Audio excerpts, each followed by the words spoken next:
Hey everyone, and welcome to this edition of ArchiTrek. Here we are today at the Carnegie Stout Public Library. I am Bill Doyle, working with Heritage Works, and this is sort of part of our educational programming, where we try to educate the public and have them connect to beautiful historic buildings like our Carnegie Stout Library. We also offer educational training experiences. We're a good resource for getting funding for historic buildings, and just generally advocating for historic buildings around town. Hi, and I'm Jason Nisus. I'm a commissioner on the Dubuque County Historic Preservation Commission, and we're really thrilled to partner with Heritage Works on these videos because we know that educating people about our historic resources are an important first step in getting people to invest in the preservation and reuse of some of these buildings if needed. So we really want to make sure that we go all over the county and do these kinds of explorations of our historic heritage. So the Carnegie Stout Free Library was not the first library in Dubuque.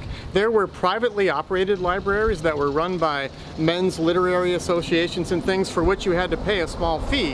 And those were located in various places around downtown Dubuque. When they chose to build the free library, they placed it in a really interesting neighborhood. We're only a block away from a commercial district off of Main Street. We're right at the cusp of a residential district up toward Jackson Park. There were lots of houses up on the bluff from here, as well as churches and other residences kind of to the south. And so it was really an interesting and well-placed location. There are also some working class neighborhoods, especially like the packing districts and the millwork districts are just off to the east of here. So lots of different people had easy access to this. And back when this building was built, there was also an elevator, a railway that went right up 11th Street here. And you can still see the viaduct that the elevator went through on 11th Street here. So there was a lot of transportation and activities and streetcars here that made the library a very lively place. So right above at the entrance here we have carved in stone the name of our library, the Carnegie Stout Free Public Library.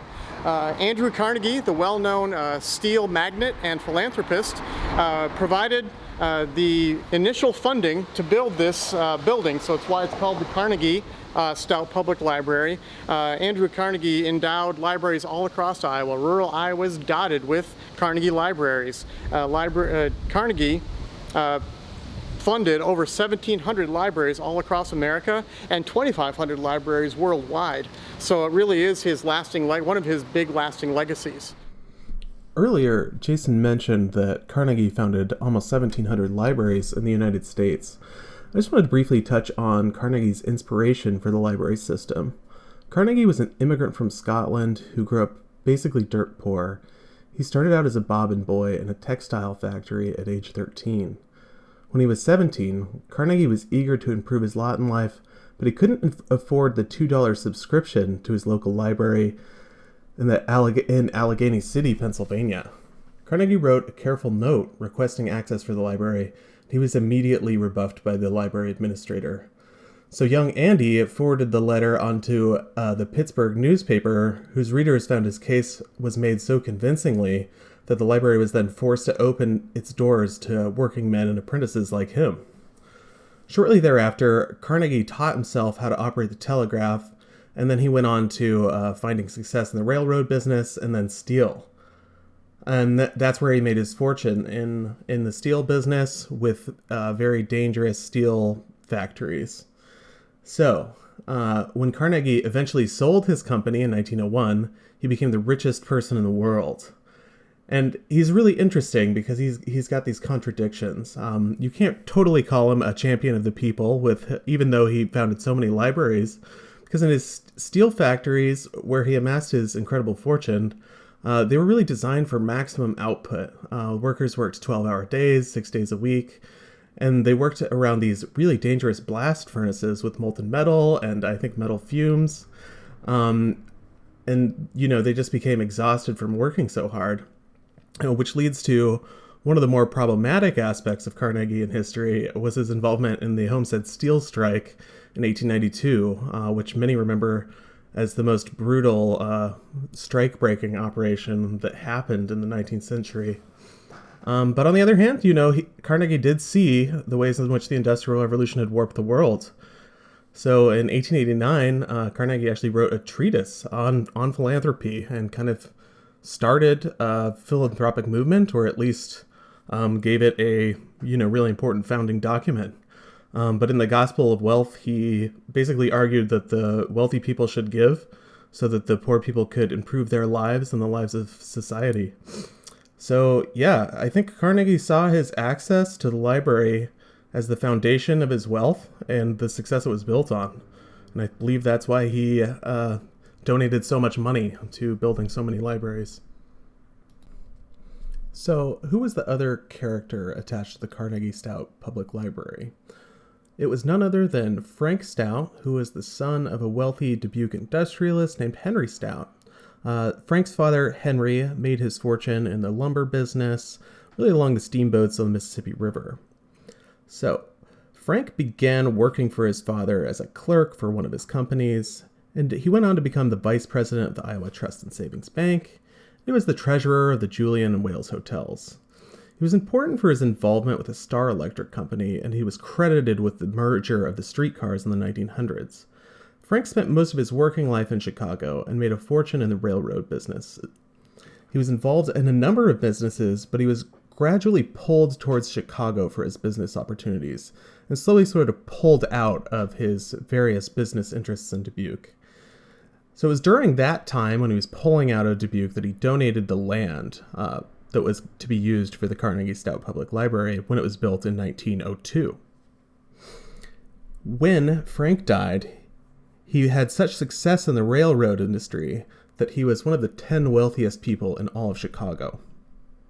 So one of the things you'll notice first about the Carnegie Stout Library is the architectural style. Commonly known as the neoclassical style because it's based upon classical Greek and Roman architecture.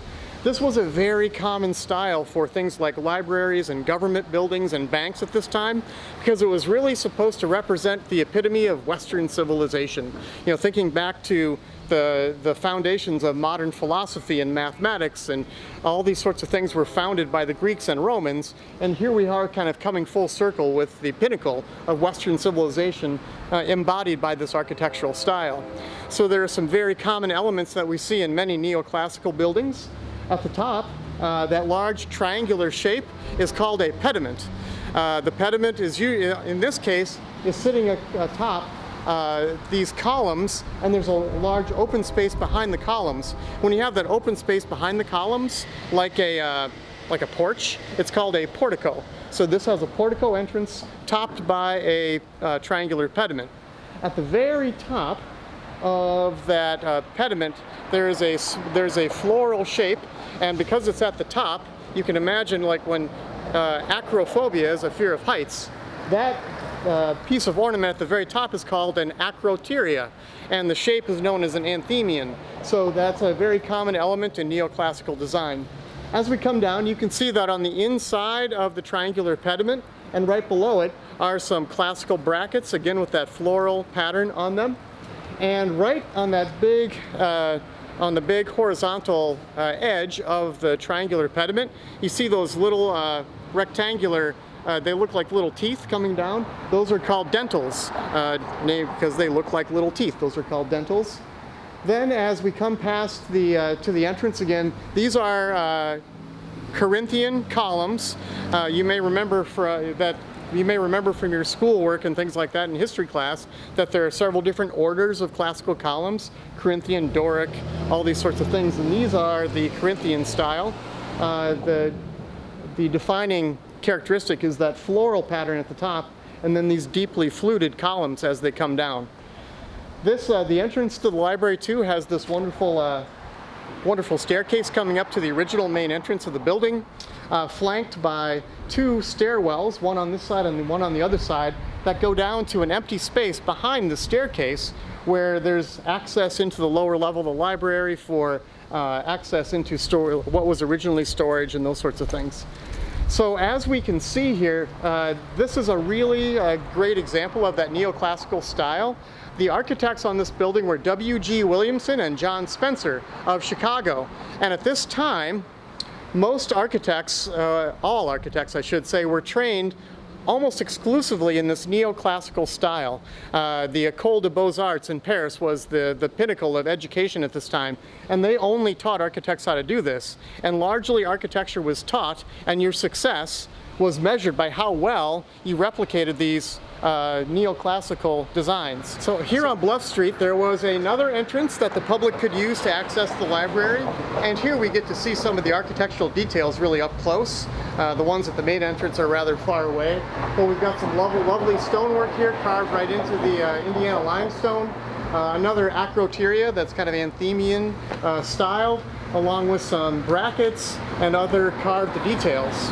From this entrance we also get a really good look at kind of the image that they were trying to project with this library was one of strength and solidity and timelessness.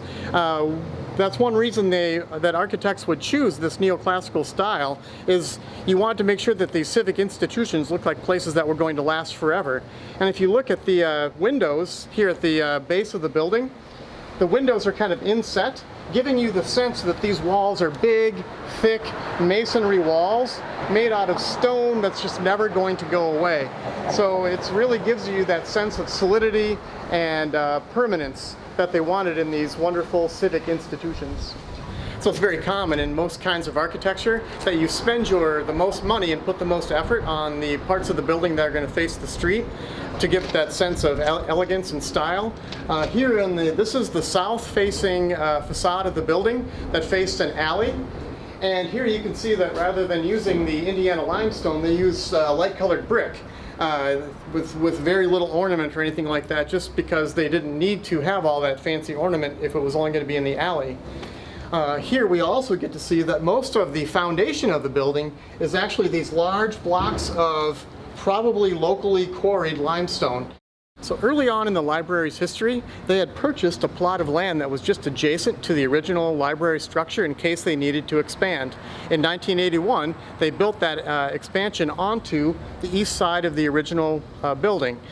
Durant was the architect and designer here, and they used a very modern architectural style, but paid really interesting homage in many of the details to the original building itself.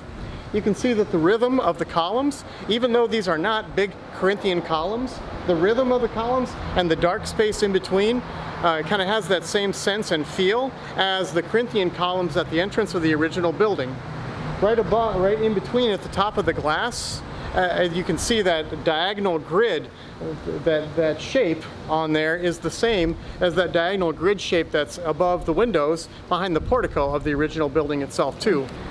So one of the goals of the 1981 edition was also to make it more accessible. So here we're now on Locust Street, and you can see that the entrance now is right here at street level, going right around into the main entrance off to the left, so making this building much more accessible than that rather forbidding set of stairs at the original main entrance to the building.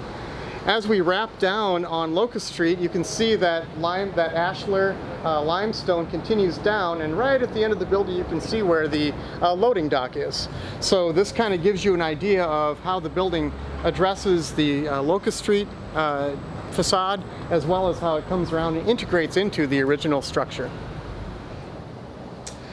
So one of the best things about getting out on the street and exploring these buildings on your own is being able to get up close and see the architectural details for yourself, and to see the craftsmanship and the skill that went into the construction of these buildings. You know, the stonework on these at this time would have been mostly done by hand, and just to see the precision of these lines and the texturing that was done right over here on these columns, you know, all this done mostly by hand. And even at the top of this doorway, you can see some wonderful carved details in the lintel on top of this door. These are the original doors from the library, and you can see that the neoclassical themes on the hardware on these doors, this kind of Anthemian design, is basically the same as you would have seen at that acroteria atop the triangular pediment at the entrance to this building. So lots of wonderful architectural details tying this building together. So we're very lucky today to have Susan Henricks, from the director of the library, here to show us around some of the interior spaces and talk a little bit about the fantastic restoration work that's been done, how the spaces are used, and some great stories about the library itself. So Susan, do you want to introduce yourself a little bit? Yes, and I'm so pleased that you're here and that I can share some of this, some of the interior of the library and some of our stories with everyone. It's fascinating. I am Susan Henricks. I'm the library director, and I am coming up on 19 years. Great, so let's get started with our tour. So Susan, tell us a little bit about the history of, we're on the main floor here now, the history of how this space was used, and then what kind of was revealed or was still intact through the restoration. Mm-hmm. Yes, we are in the main library, but now our historic building, and this is the building that is in the National Register of Historic Places. This is where was one of the few entrances, the main entrance, and we still, those have been opened up since the library's renovation. For many years they were closed. This is where they had their main stacks, this is where you check the books out, this is where you talk to the librarians. Later on we'll go back by the reference desk, which is where it used to be when the library first opened. As you look around the library today, it has not changed. This area has not changed so much, as been restored to the way it was. When the library's addition opened in the 1981, 1982, the historic part of the building, it just wasn't as relevant any longer. It was dark, it was seen as not being energy efficient, and I'll show you later where the ceiling ended back there, but it was very dark. There was not many windows. The space was underused, and so most of the energy and the efforts went in the library addition, which was seen as more modern. Yep. So tell us a little bit, I mean, we're looking around in the space and the historic details are really beautiful in here. The plasterwork and the light fixtures and things. Can you describe a little bit about the restoration work that took place in this area? Because you've got your offices and things on the side of this room. Tell us a little bit about how that went. Originally, I believe this was the children's department. We had a reading area over there. The space has been performed many different ways over the years. Originally, the library was built with gas for lighting, and they weren't sure how that was going to go. They wanted to try electricity, so then it wasn't very long after they did have electric lights. But they began with gas, and because of that, that wasn't very bright light. The colors in the original library were very pronounced, very deep, but bright, like purples, gold, reds, greens, dark greens. So what you see now today is really although the architecture itself has not changed, it's all original, the color is very different. And you said these light fixtures are replicas of the originals? They are. Okay. So these are very similar. There were some that you'll see in some of the photographs that are a little different, and perhaps we'll go by some of the original lights as well. Sure. So Susan, having grown up in Dubuque, and I always used the addition whenever I was here in high school, like doing all my research or whatever for when I was in high school. You know, most of us didn't know this existed in this space here, but this really is the place where most of the action took place when the library was first built. So please describe a little bit, you know, how this room started, kind of how it evolved, and then what happened during its restoration work. Right. Prior to the restoration, after the building addition was opened, that's where the action was. And this was a very little used space, and it was seen also as just taking a lot of energy. So a false ceiling was installed, and if you'll notice the pictures that are hanging around the mezzanine area, the ceiling stopped at the top of each one of those, about that height. So it was a false ceiling, and also in the back of the reading area, there was a wall there, so it was very dark back here. During the renovation, we opened 2 skylights and 42 windows, so we're celebrating a lot of natural light right now. So it was little used at that time. There were stacks that were on the mezzanine. They are identical to this. We have saved all of these stacks. Perhaps sometime in the future somebody can figure out how to use them and get them back up there. Right now we haven't been able to decide that, so they're just in storage. The stacks up there, we had an issue with ADA compliance. We were unable to get an elevator to the mezzanine. We couldn't really afford to duplicate collections up there so that people could get them down here or there. That didn't seem feasible. And even if we had an elevator, we realized that there wasn't, if you were, say, wheelchair bound, you wouldn't be able to make that turn if you went down one of the stacks. So it wasn't feasible. So they said the stacks that were there are in storage, and now we've turned into a reading area because we do have other reading areas that people can enjoy if they can't go to the mezzanine. The stacks that were up on the second floor, and a lot of people remember those from years ago, they were supported, they were identical to these, supported on the mezzanine by these stacks. This left a gap in the floor, the glass floor, in between the rows, or I mean just under the stack. And then in between the rows was a glass floor. Then this is why when you go up onto the mezzanine today, the glass floor is still there, but we had to cover those gaps with wood, which means now it's carpeted. But the glass is still there. You can see it as you walk here, and we do have the bridges that remind you of what it was like to walk on the glass floor. Well, you can see up there too with the wonderful skylight that was uncovered during the renovation, bringing all this natural light through. Yes. The glass floors were probably an effort to get even more natural light down into the space so people could see the stacks. Oh, yeah. Because when the building was originally lit, he said it used gas lamps for lighting, Originally, yes. producing heat and not very efficient, so getting lots of natural light in these spaces was probably pretty important. It was very important. We enjoyed the natural light so much, but didn't realize the impact it was going to have on the collection. Yeah. So we did put UV treatment over the windows so that we can also have our artwork out, and then it doesn't take a toll on the collection either. So, Susan, here's the staircase here, and you were telling us that's original? It is. This is the original staircase, and when the library opened, the staircase did go all the way down to the, I think it was called the basement back then. When the library was renovated, many of you might remember, if you were here prior to the mid-2000s, that the staircase was in the main entrance, and it came up to the second floor, and you ended up in the children's department. That was an addition. So when the renovation took place, this had to be created to bring it back to the way it was when the library opened. The stair railing and the banister, that is original. That was had been moved to the staircase that staff used. So that we replaced that and brought that back out for the public to enjoy. The light fixtures are also original. The restored staircase leads up to the rotunda, a room that features more marble flooring, 8 beautiful circular Corinthian columns, and brilliant original light fixtures. A decorative central balustrade of wrought iron surrounds an opening in the floor that allows the light to pass down to the first level. The rotunda is in near original condition, but for a time, the stenciling in the dome had been painted over. Susan actually found an old business card-sized photograph that showed the original stenciling. That photograph was used to reproduce the stencil during the 2010 restoration.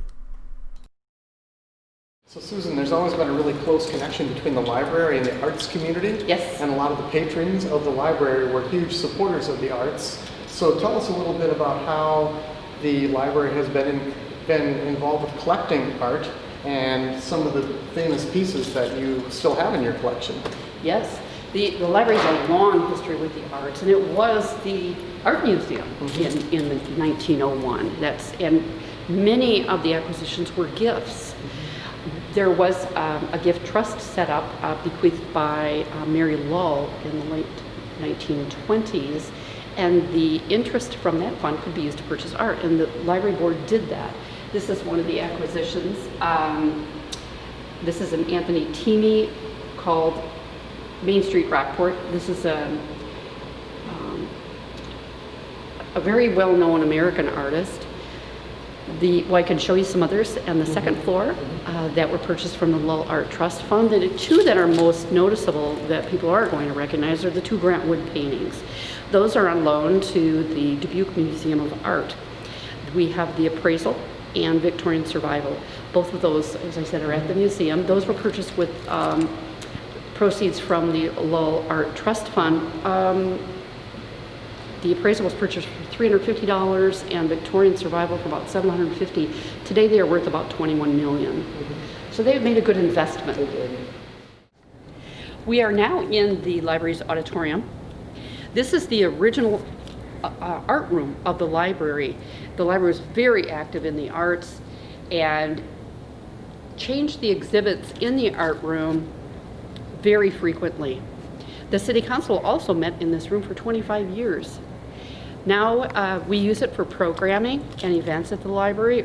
Right now, today, in our current environment, this is where we are using this area to quarantine all library materials. We want to make sure they're sitting here long enough that they're safe before we put them back on the shelf. So that's why you're seeing the way it looks today.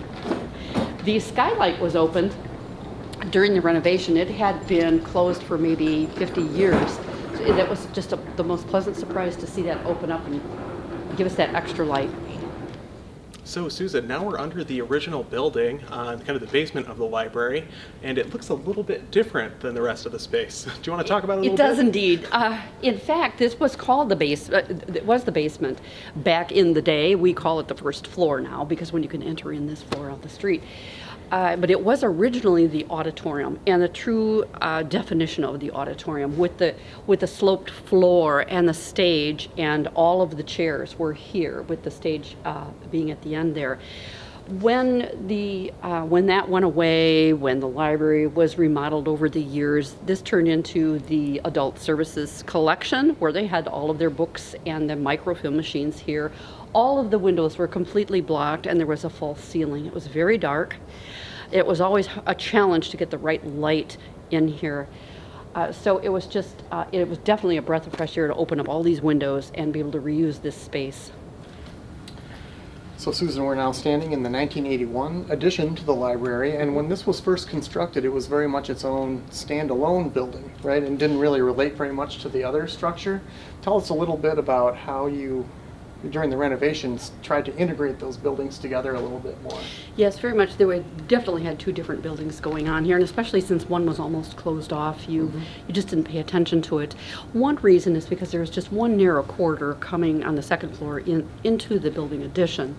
And we introduced this corridor right here. This was not original in the building, it was added.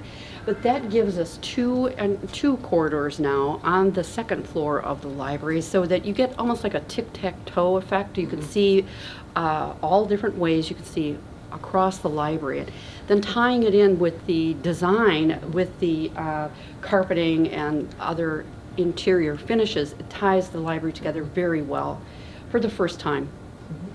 So we've already heard a lot of stories today about how libraries have changed with additions and all these sorts of things and renovations going on. Describe a little bit about what's happening now at the library to keep it relevant and keeping up with the times, and kind of showcasing how libraries are resilient places where that respond to the needs of the community. That's right. We try to figure out what the community needs before they know they need it.